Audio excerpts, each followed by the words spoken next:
The state of Maine is now using ranked choice voting for primary and federal elections only. Ranked choice voting does not apply to the general election races for governor or the state legislature.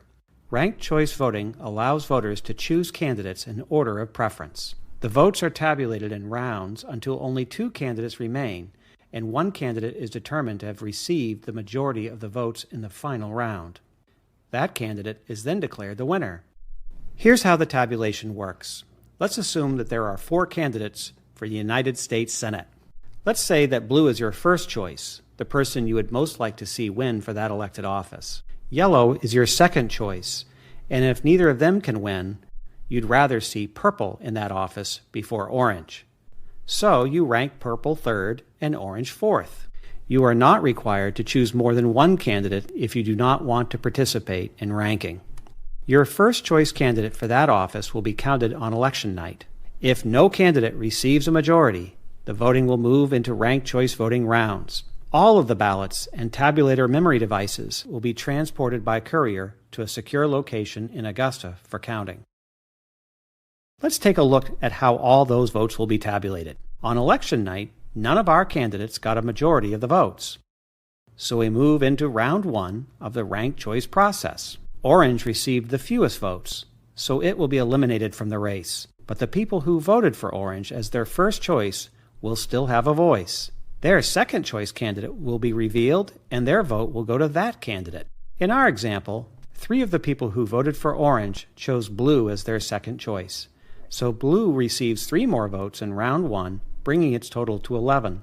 The other 2 people who voted for orange chose purple as their second choice, so purple receives 2 more votes in round 1, bringing its total to 9. Yellow's votes are also moved into this round.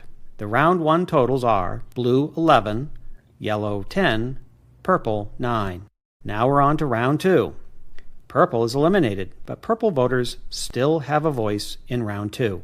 Those 7 people who voted for purple as their first choice will have their second choice revealed. Of those 7 voters, 4 voted for orange and 3 voted for blue. Orange is no longer in the race, so those ballots are exhausted and are removed from the count, since these voters did not rank any other candidates. The 3 votes for blue are added to the total for blue, bringing blue's total to 14. Now we look at those 2 votes that purple received when orange was eliminated. These voters chose orange first and purple second. Now we look at their third choice. These voters chose yellow as their third choice, so their votes go to yellow. Yellow now has 12 votes and blue has 14. Thus, in round 3, the votes for blue and yellow move forward. With only 2 candidates remaining, blue has the majority. Blue is named the winner of the election. Here are a few things to keep in mind when you're marking your ranked choice ballot. If you vote for more than one candidate in a single ranking, your vote won't count since we won't be able to tell which candidate you really want. If you decide to skip a ranking, your choice will be bumped up to the previous ranking. In this example, the skipped ranking will be ignored and Spider-Man will be counted as your second choice. If you decide to skip 2 or more rankings, though, we'll only count the votes before the double skipped rankings. If you only want to vote for one candidate, you can do so. If you choose the same candidate in multiple rankings, only your first choice vote will be counted and will carry forward into subsequent rounds, so this is the same as a single first choice vote.